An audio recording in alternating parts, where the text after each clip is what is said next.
अब बात करते हैं डोनाल्ड ट्रंप की, जिन्हें भारत की अर्थव्यवस्था ने अपनी ताकत दिखा दी।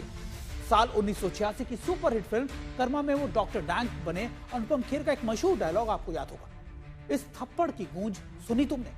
इस डायलॉग की याद भारत के जीडीपी नंबरों के बाद लोगों को आ रही। ऑपरेशन सिंदूर के बाद भारत को नीचा दिखाने के हर संभव अमेरिका ने कोशिश की। भारत को झुकाने के लिए, अपनी बात मनवाने के लिए ट्रंप ने दर्जनों बार भारत के बारे में क्या कुछ नहीं कहा। भारत की इकोनॉमी को डेथ तक कहा गया और ये घोषित कर दिया गया, लेकिन आज भारत के लोगों ने डोनाल्ड ट्रंप को गलत साबित कर दिया है। ट्रंप के टैरिफ के वार को भारत के जीडीपी ने ही हरा दिया।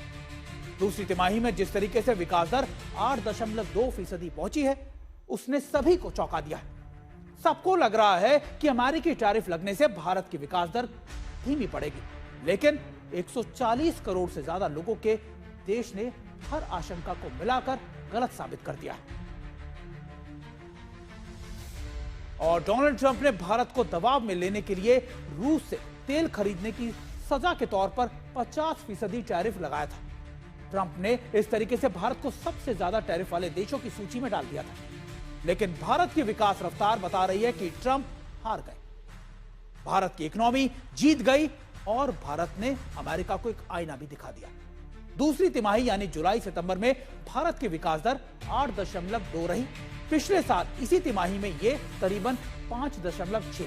यह आंकड़ा अर्थशास्त्रियों के पूर्ण अनुमानों से काफी ज्यादा है। दुनिया भर के देशों में यहां जीडीपी दर घट रही है, वहीं विपरीत हालातों में जीडीपी के ये आंकड़े बताते हैं कि भारतीय अर्थव्यवस्था कितनी ज्यादा मजबूत है।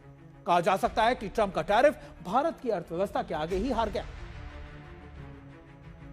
और यह ग्रोथ दो कारणों से बहुत अहम है। पहली, अमेरिकी राष्ट्रपति ने 27 अगस्त को भारत पर 50% टैरिफ लगाया था। इसके बावजूद भारत की जीडीपी पर इसका नकारात्मक असर नहीं दिखा।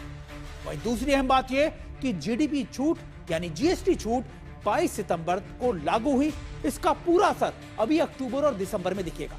मतलब यह कि अभी शुरुआत है, असली पिक्चर अभी बाकी है और तिमाही में पता चलेगा कि कैसे इसका असर और ज्यादा दिखा। अब जब जीएसटी से मिली छूट और रिकॉर्ड खरीदारी का सकारात्मक असर भारत की इकोनॉमी पर मिलेगा, प्रधानमंत्री मोदी ने जीडीपी की उम्मीद से ज्यादा उछाल को देश की मेहनत बताया।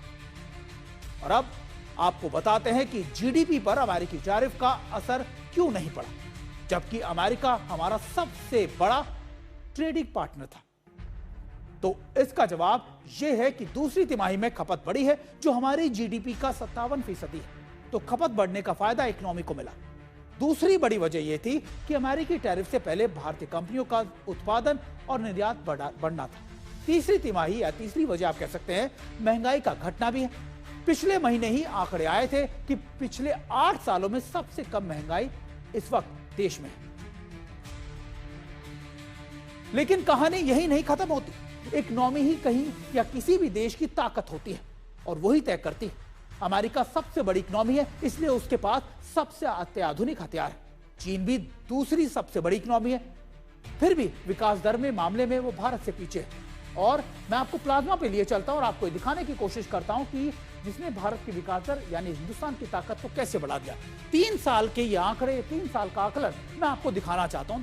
दरअसल पहला आकलन होगा 2023-24 का, फिर होगा 2024-25 का और फिर 25-26 का, जिसका तीसरा क्वार्टर यानी जिसके रिजल्ट अगर आपके 8.2 आने के बाद दुनिया भर में एक खलबली है और खास तौर पर डोनाल्ड ट्रंप को अपनी नीतियों पर विचार करने के एक संकेत है। अब सबसे पहले अगर आप बात करें, अगर आप देखें 2023 और 24 में कैसा था, 9.7 से शुरू हुआ, उसके बाद जाते जाते 8.4 पर ये लास्ट आपका क्वार्टर था। जो थर्ड क्वार्टर था वो 9.5 था। अब 24-25 की बात करते हैं, जब स्थितियां आप कह सकते हैं कि सामान्य रूप से ठीक थी। 6.5 पे लगातार इकोनॉमी जीडीपी गिर रही थी और अगर तीसरी तिमाही क्वार्टर की बात करें 6.4 था इसका आंकड़ा और लास्ट क्वार्टर 7.4।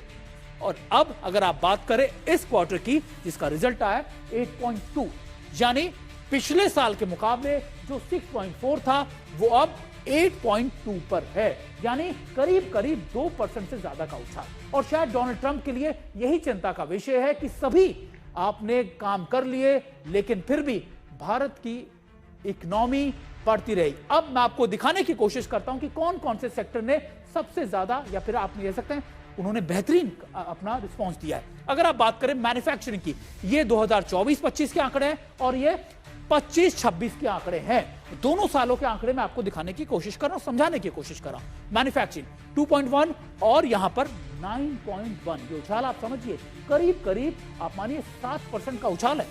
सिर्फ सर्विसेज की बात कर लीजिए 8.8 माफ कीजिएगा 8% के करीब, और यहां पर 9.2 यानी 1%, 1.2 का इसका रिएक्शन रहा। अब कंस्ट्रक्शन की बात कर लीजिए, यहां पर अगर आप कह सकते हैं कंस्ट्रक्शन में यहां पर आपको धीमी गति नजर आ जाएगी 8.4, और यहां पर 7.4 यानी 1% का पूरा आप कह सकते हैं गिरावट है। लेकिन जब आप कृषि की बात करते हैं, कृषि को भी आप कह सकते हैं कि बेहतर हुआ है, 3.2 से 3.5 यानी 0.3% की बढ़त हमने हासिल की। यानी ये सारे वो सेक्टर्स हैं जिन्होंने एक पॉजिटिव संकेत, एक पॉजिटिव रिस्पांस दिया, जो भारत की इकोनॉमी में बहुत ज्यादा योगदान आप कह सकते हैं इस समय देते हैं। और अब हम लगातार, हमने आपको बताया कि टैरिफ लगातार भारत को झुकाने के लिए डोनाल्ड ट्रंप ने क्या कुछ कहा।